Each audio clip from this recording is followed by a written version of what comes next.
Entre finanzas e impuestos. Continuamos. Gracias por continuar con nosotros en una segunda parte de su programa Entre Finanzas e Impuestos, donde nos acompaña el doctor Luis Zavala. Y estamos platicando temas muy interesantes desde hace dos programas o un programa anterior, en donde estamos conociendo situaciones que a veces omiten los contribuyentes y sobre todo en la presentación de avisos que se tengan que hacer a la autoridad fiscal o al SAT. En este caso, ya abordamos el aviso anual de socios residentes en el extranjero, las consecuencias y alcance. Y fue un tema muy interesante. Ahora, por parte del doctor Luis Zavala, vamos a continuar de igual forma con el saldo de préstamos otorgados garantizados por extranjeros. Así que, Luis, pues vamos a conocer de esto un poco más para poder estar enterados de qué es lo que estamos haciendo mal. Gracias, estimado Sergio. Y pues sí, continuamos con este aviso también que bien comentas. Este se caracteriza porque le aplica a las personas morales del título 2 y a las personas físicas con actividades empresariales y profesionales. Nada más a ellos. Y como bien lo mencionabas y como el nombre lo indica, es relacionado a los préstamos, pero no a todos los préstamos. Solamente aquellos préstamos que sean otorgados por residentes en el extranjero a una de esas personas, de esos contribuyentes que ya mencionamos que estén localizados aquí en México. Si necesitamos ver el fundamento, pues lo podemos encontrar en el artículo 76 de la Ley del Impuesto sobre la Renta. En específico, nos dirigimos a la fracción sexta, que explícitamente nos dice que se deben de presentar más tardar el día 15 de febrero de cada año, no solamente la primera vez, cada año ante el SAT, la información general de estos préstamos. ¿Qué es lo que nos pide informar esta declaración? También como su nombre lo indica y bien lo señalaste, es el saldo insoluto, lo que está pendiente de pago al 31 de diciembre del ejercicio inmediato anterior, al 31 de diciembre del año anterior.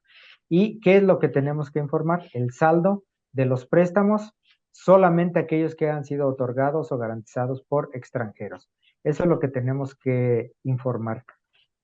¿Qué detalles necesitamos presentar en ese aviso? Pues los generales. ¿Quién me lo está prestando? ¿Qué tipo de crédito es? Si es un crédito revolvente, si es un crédito con garantía hipotecaria, lo que sea, todos esos detalles, los montos de las tasas de interés, cuándo es el vencimiento, etcétera, etcétera. Todo ese tipo de situaciones son las que tenemos que informar en ese aviso. Recordemos, es anualmente, sin falta, cada año. Y simplemente para que lo tengamos en mente, el 110 fracción 7 de la misma ley del impuesto sobre la renta señala la misma obligación, pero para las personas físicas que platicamos con actividad empresarial y profesional.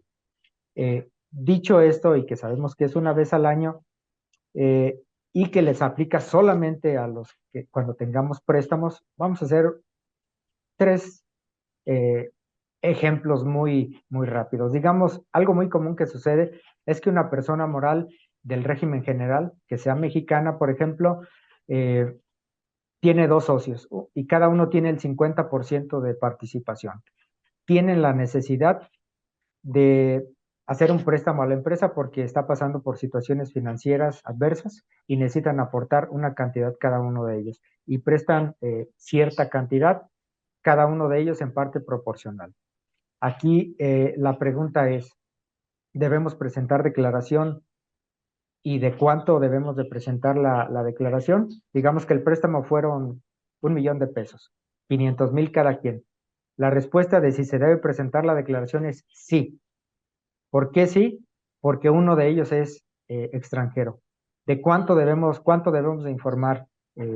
La obligación pues viene sobre todo de los 500,000 pesos que están garantizados por el residente en el extranjero. Entonces, en este caso, es un ejemplo de los que más vemos en la vida real que tiene esa situación de ser obligado. Pero, por ejemplo, esa misma situación, digamos que prestan esos 500,000 cada quien.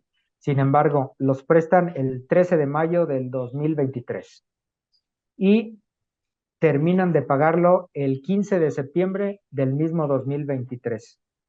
¿Tendríamos obligación de presentar este aviso? La respuesta es no.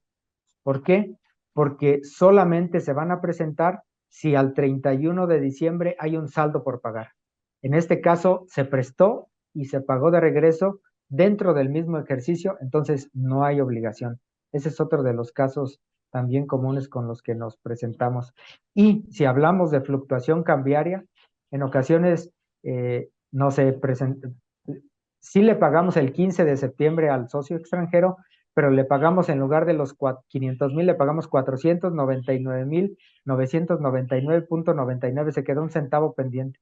Por ese centavo estamos obligados a presentar la declaración. Esto es lo que tenemos en Ok, este tema. ¿Cómo ves, Sergio? ok, pues igual de interesante y si le buscamos la profundidad, habría que seguramente tener en claro que se trataría de personas físicas o morales residentes en el extranjero, ¿no? Y muchas veces por estructuras que crean las mismas empresas, tanto mexicanas como extranjeras, con presencia en nuestro país, y ahora yo creo que más con lo del nearshoring, Ujú, podríamos entender que seguramente existiría un tema de partes relacionadas. Y en ese sentido, hay que estar muy atentos porque finalmente, como puntualmente señalas, es el saldo, ¿sí? No es el monto tal cual lo que represente en el ejercicio que haya quedado o quede. Es el saldo insoluto del préstamo otorgado garantizado por extranjeros. Entonces, en ese aspecto, pues resulta muy interesante porque al final, reitero, tenemos seguramente también la obligación de ver si no hay partes relacionadas y tener mucho cuidado con esas estructuras que suelen ser estrategias fiscales agresivas. ¿Y a qué me refiero con esto? Creo que mucha gente del auditorio, amigos empresarios, saben que existen a veces préstamos ficticios por parte de las empresas en donde nada más el dinero va y viene. O sea, esto se le llama el back to back, ¿no? Y con esto, bueno, se obtiene algún tipo de beneficio fiscal, pero al final no deja de ser una estrategia fiscal agresiva por la tasa de interés, que es parte de la información que se menciona en esta informativa, así como el plazo. Entonces son créditos también muy blandos, garantizados en el extranjero y que al final pues también se deben reportar. Así que la autoridad debe saber absolutamente todo, porque de lo contrario, bueno, pues básicamente con los estados financieros que podemos tener y exhibir, pues se va a dar cuenta también al final de esta obligación que pudo haberse omitido, porque pues esto nos refiere un tanto también como a que del contribuyente podría ser sujeto a dictaminarse. Entonces, pues la información va a ser clara y precisa para la autoridad. No sé, Luis, ¿tú qué más piensas al respecto? Es sumamente interesante platicar contigo porque además de la obligación que yo pongo, tú la complementas, ahora pusiste lo de partes relacionadas, dictamen, etcétera, entonces más completo no lo puede tener la audiencia.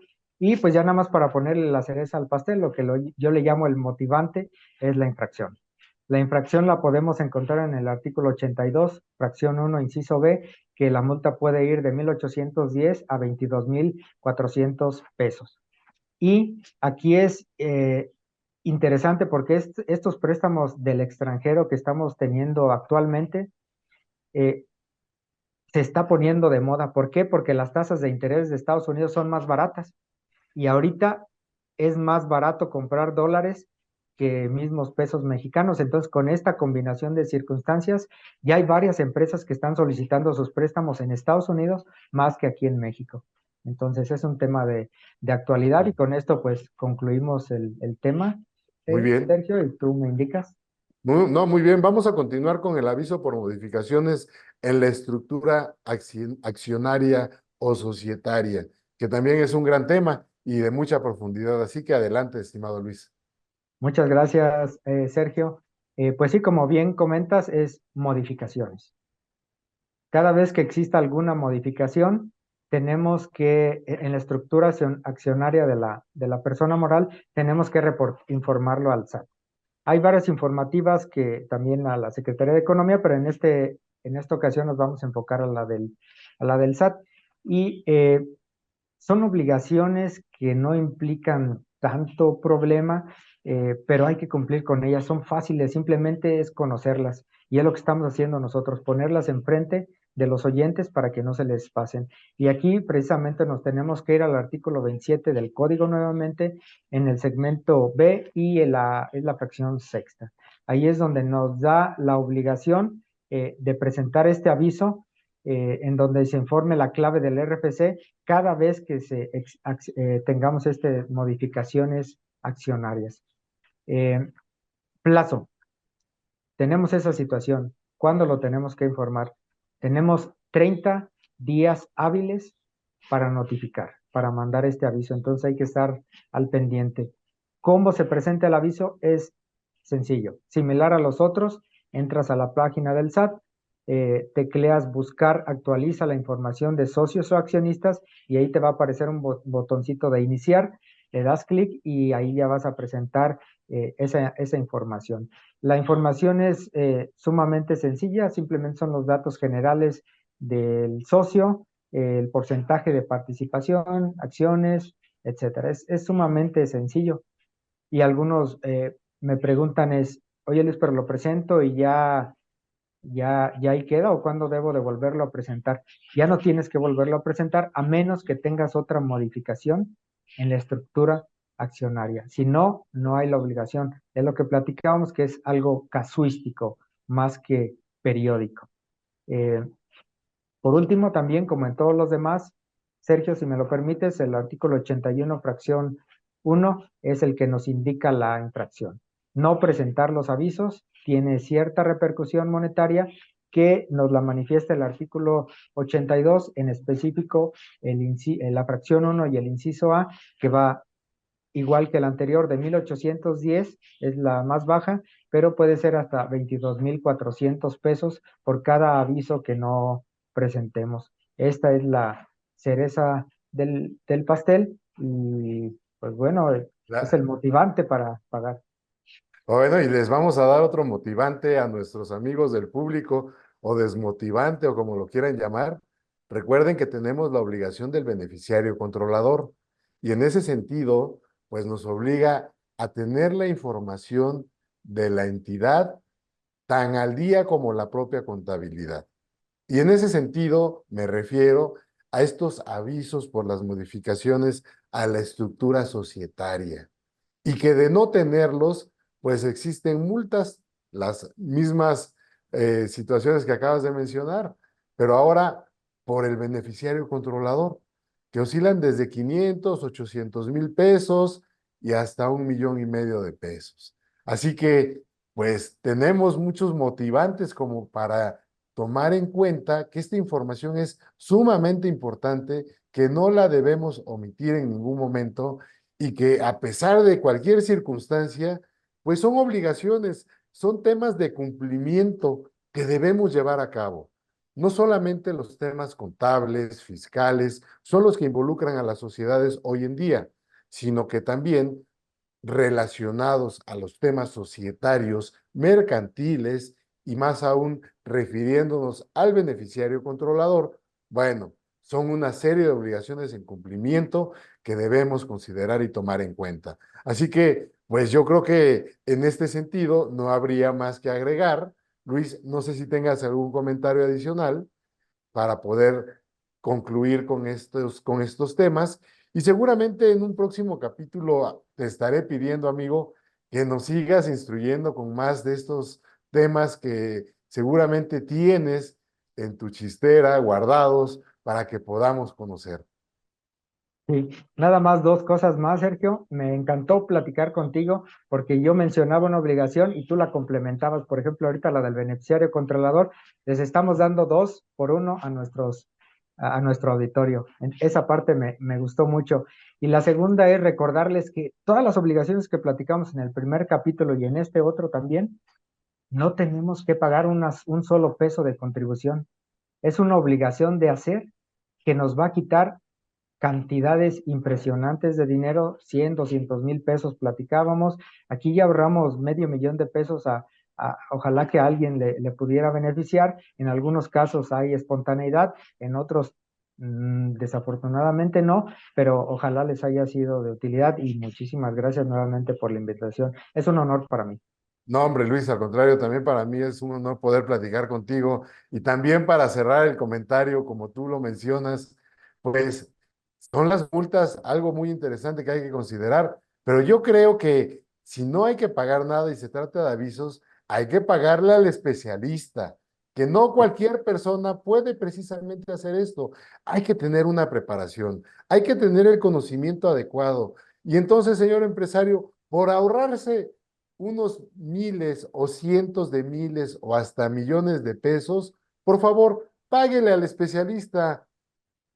Le diré, no sea codo, porque después vienen las consecuencias. Así que, pues, a echar manos a la obra. Amigo Luis Zavala, doctor, te agradezco mucho tu presencia en este programa Entre Finanzas e Impuestos y sobre todo a ustedes, público televidente que nos acompaña cada semana en cada programa tan interesante como hemos tratado de crear para ustedes y transmitirlo para atender a todas aquellas situaciones de cumplimiento.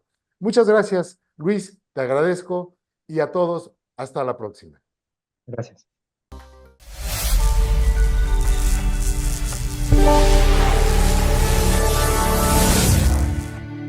Entre Finanzas e Impuestos TV. Aprendizaje con entretenimiento.